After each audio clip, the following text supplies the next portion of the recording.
Kumusta mga kanoisy? Welcome back sa ating YouTube channel, Filipinoisy. So, ngayong araw, another update naman tayo. Patungkol naman ito sa WPS nating mahal, ano? So, ang video ito ay mula kay Good News Philippines. So, meron ito pamagat na Pilipinas at China nagdebate sa United Nations. China napayuko na lang sa mga banat ng Pilipinas. So, ito yun, men. I think ito yung pinakamasarap panoorin kasi yung China alam naman natin na sobrang lakas nila pagdating dun sa pangahara sa WPS. Pero dito sa mga usaping mga papeles or whatsoever, especially dito sa United Nations mga debate, lugi talaga sila min. Kasi wala silang patunay eh. But anyways, yun, panoorin natin to. So, ang video ito ay mula kay Good News Philippines. Supportahan nyo yan. Original video link the description box below. Tapos syempre, content nyo ng mga ganitong reaction video. May kasama kayo manood. Huwag nyo na rin kalimutan supportahan yung YouTube channel natin. Pilipinas, sa mga kanoisy, hindi na natin ito patatagalin pa. Simulan na natin baka agawin pa ng China. Again, ang pamagat ng video ito, Pilipinas at China nag-debate sa United Nations. China napayuko na lang sa mga banat ng Pilipinas. So again, Good News Philippines, Filipinoisy, like, comment, share, subscribe. Start. Ang China sa sumbong ng Pilipinas sa United Nations. Oh, let's start zero dapat.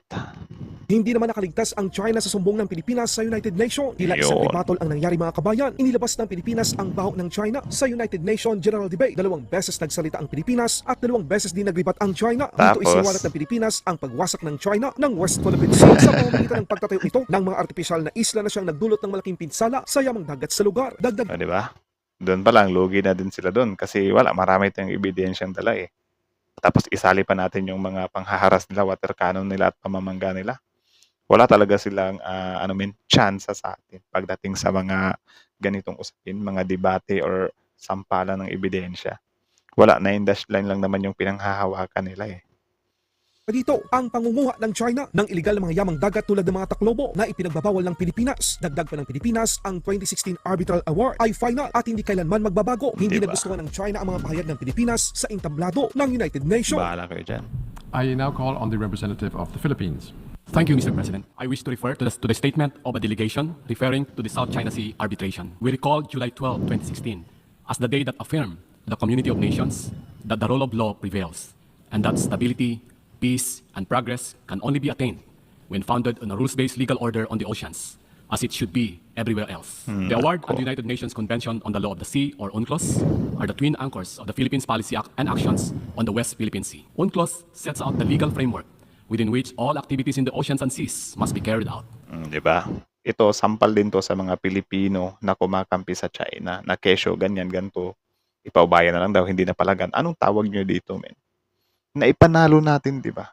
May patunay tayo na sa atin, tapos aatras na natin. Seryoso? Parang nanalo ka lang sa loto, tapos binigay mo yung ticket mo sa iba. Parang, ano lang. There is no recourse to general international law on matters comprehensively covered by the UNCLOS. Compliance with UNCLOS, which represents a delicate balance of the rights and obligation of all states parties, Nako. in its entirety is key to ensuring global and regional peace and the fair and sustainable use of the oceans. The award and affirmation of UNCLOS dispute resolution mechanisms not only sets reason and right in the South China Sea, Diba? but is an inspiration for how matters should be considered through reason and right by states True reason and right. Malinaw yon. Para din yon sa mga Pilipino pro-China. Higil nyo ako eh. facing similarly challenging circumstances. It authoritatively ruled that the claim of historic rights to resources within the sea areas falling within the 9-dash line had no basis in law and Tama. is without legal effect. Tama. It upheld the Philippines' sovereign rights and jurisdiction in its exclusive economic zone. It affirmed that certain actions within the Philippines EEZ violated the Philippines' sovereign rights and were thus unlawful. That large-scale reclamation and construction of artificial islands caused severe environmental harm in violation of international conventions. Tama. That the large-scale harvesting of endangered marine species damaged the marine ecosystem, and that actions taken since the commencement of the arbitration had aggravated the disputes. Di ba? Tama, tama. Wala naman talagang basis yung 9-dash line nila eh. Di ba? Yun yung pinaglalaban nila. Eh, paano naman yung exclusive economic zone ng mga bansa? Di ba? Mas dapat yung paniwalaan, di ba? Over sa nangyayari ngayon dyan. Can you imagine na lang guys, what if nung time na sinakop ni Magellan yung Pilipinas dati? What if may portion lang na nakuha si Magellan doon? Tapos, yung bansa ni Magellan, pwede ba silang mag-claim? For example lang, nasakop ni Magellan yung Visayas ng Pilipinas. Yung Luzon at saka yung Mindanao na tawag dyan, sa atin pa rin. So, ano mangyayari sa history natin dyan? Bale, parte na ng, ang Visayas parte na ng Spain. Tapos yung Luzon at Mindanao, Pilipinas. 'Di ba sobrang awkward nun or sobrang hirap nung ipatupad. Same lang din dito na kung pinaniniwalaan ng China na meron nga silang 9-dash line, paano naman yung mga exclusive economic zone ng mga bansa? So yun, pwede bang wala nang dagat yung yung mga bansa dahil aangkinin nila kasi nakabatay sila sa history nila. Yun nga, sabi ko nga sa inyo siguro kung nasa may bandang Pasipiko itong China na to, wala, baka inubos niyang angkinin yung buong karagatan dyan sa Pacific. 'Di ba? So tayo pala Pilipinas, hindi pala tayo or pwede pala nating i-claim yung Pacific kung gustuhin natin. 'Di ba? Hindi lang hanggang sa exclusive economic zone ng Pilipinas. Iba kasi mag-isip tong mga gahamang bansang to eh. These findings are no longer within the reach of denial and rebuttal, and are conclusive, and they are indisputable. Mr. President, the award is final. Yon. We firmly reject attempts to undermine it, nay, even erase it from law, history, and our collective memories. At the same time, we welcome the support of countries for the award. Diba? The award benefits the world across the board. We do not see it as directed at any other country, near or far. We see it as it should be seen, as favoring all which are similarly situated by clarifying definitively a legal situation beyond the reach of arms to change. It puts this aspect of international law beyond the limit of prescription. And so we say once again, the present that we need and the future that we want is a peaceful South China Sea.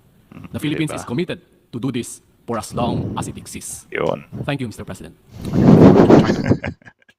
Na-stress yung China. Sabi ng China, ang hirap pala nito kasi wala pinanghahawakan nila yung mga pinanalunan nila eh.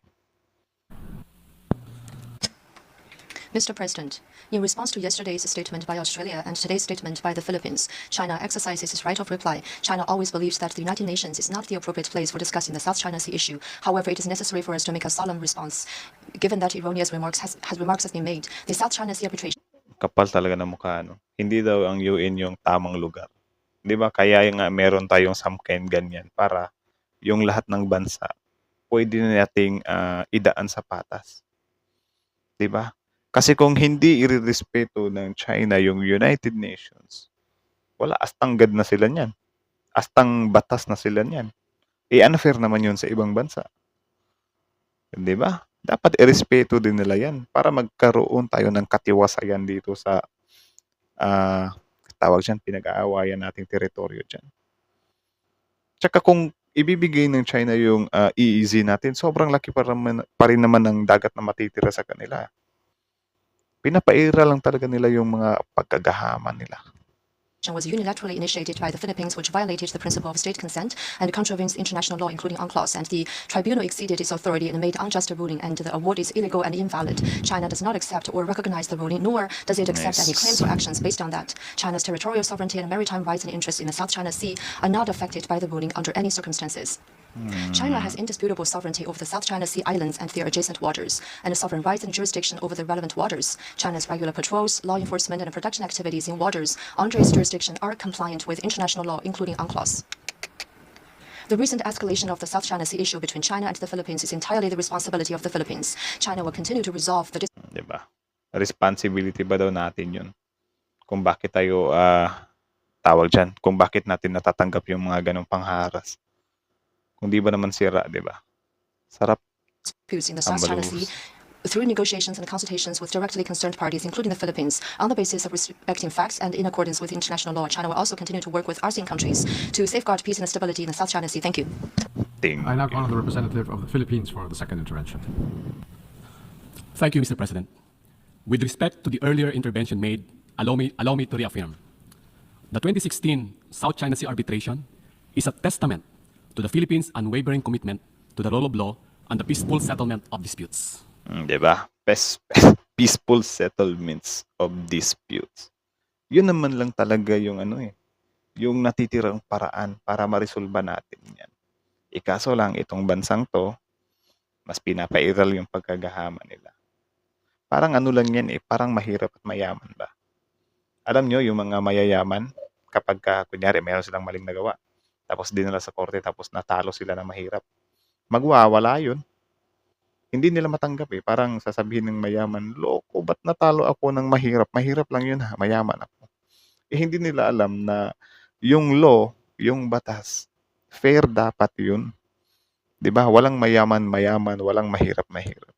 Same lang din dito sa China. Bali yung China yung nag-astang mayaman na ang gusto niya, siya parati yung masusunod. Kaya yung kahit na harap-harapan na, bakit ba pumunta pa siya dyan sa mga ruling-ruling na yan? 'Di ba? Paano na lang kung nanalo sila? Sobrang tapang-tapang nila ngayon. Sobrang saya-saya nila ngayon. 'Di ba? Kapag matalo naman, ayaw namang sundin. Unfair naman 'yon. Unfair naman sa atin Philippines 'yon, 'di ba? Kasi tayo for sure kung natalo tayo dun sa arbitral, if ever, ano pang magagawa natin? Malaking bansa 'yan Papalag pa ba tayo? 'Di ba? Ngayon sila yung natalo. Ginamit nila yung pagiging malaking bansa nila, pagiging makapangyarihan nila. Unfair, 'di ba? Over the years, the Philippines has continued to demonstrate this commitment to peace even in the face of the unlawful actions which have caused serious incidents in the South China Sea without ever diminishing our resolve to protect and promote our people's interests and the full and responsible enjoyment of our legally settled maritime entitlements and its accompanying rights and jurisdictions. This determination has only been strengthened by the broadening affirmation of the legal value of the award as a positive and legitimate source of international law. Nako. We are encouraged by the expressions of support made by other states that confirm the final and binding status of the award, Diba? including the G7's consistent reaffirmation that it is a significant milestone and a useful basis for the peaceful management of and resolution of differences at sea. Hindi nga lang G7 I think kung susumahin natin buong bansa dito sa buong mundo, lahat ng bansa dito sa buong mundo, I think magkakakuha lang siguro yung China ng mga 10 bansa. Sa atin na yung iba na papanig sa atin. 'Di ba? Give now the floor to the representative of China for second intervention. May translator pa. Thank you, Mr. President. In response to a statement made by the delegate of the Philippines, China is compelled to make another response. China does not accept or recognize the so-called South China Sea arbitration. This is precisely for the preservation of... So ano nga lang ba yung i-recognize nyo kapag kayo yung manalo? Ano yun? Kapag ka nanalo, sobrang happy. Kapag ka natalo, sobrang iyakin. So nasan yung pagiging sport nyo dun? Ano pang punto pumunta kayo dyan? 'Di ba? Parang talaga sila gusto nilang untouchable sila parati. the rule of law, of the international maritime rule of law. UNCLOS does not represent the entirety of international maritime law.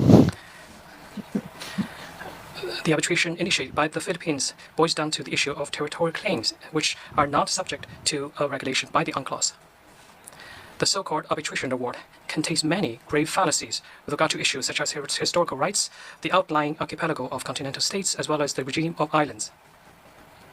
For example, according to the ruling, the biggest island in Nansha Twindao, the Taiping Dao, has been characterized as a rock.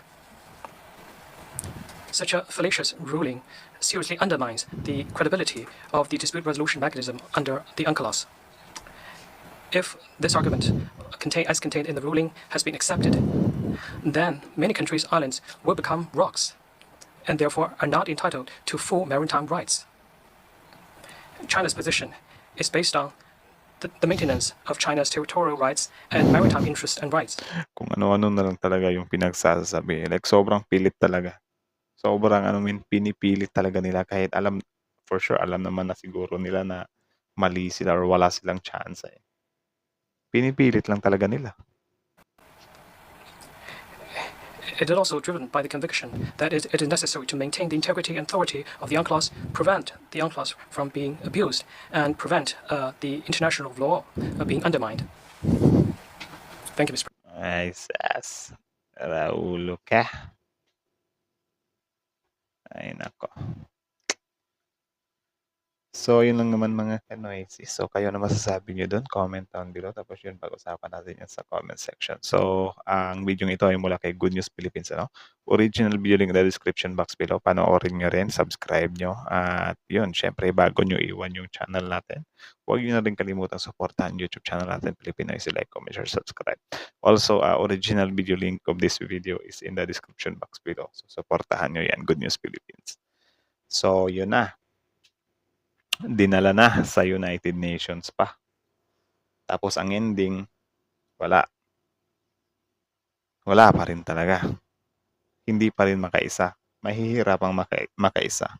Doon pa lang sa argument natin hindi sa pagiging bias dahil tawag dyan, Pilipinas, Pilipino tayo. Pero doon pa lang yung argumento ni Sir na parang, Pilipinas to di ba? May sinusunod tayo, may UNCLOS pa. Easy ng Pilipinas. 'Di ba? 2016 humarap kayo. Doon pa lang wala na natagilid. Kaya yung the way sumagot yung China, dinadaan niya na lang sa hindi naman yung UNCLOS. Hindi naman valid yung UNCLOS kasi natatapakan yung namin, historical na rights namin. Pag ganyan na. 'Di ba? Ang mas nakakaasar pa dyan, if ever sila yung nanalo dyan sa UNCLOS, panghahawakan nila yung desisyon ng UNCLOS if ever sila yung nanalo. Anong gagawin nila sa Pilipinas?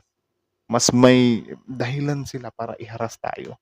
Tapos kapag iharas nila tayo, magsusumbong tayo sa kataas-taasan. Ano sasabihin ng China? Isasampal nila sa atin yung resulta ng UNCLOS. Kapag sila yung nanalo ngayong natalo sila, balik sila ngayon sa history nila. 9-9, 10-9 yung history namin. Pag ganyan-ganyan agad.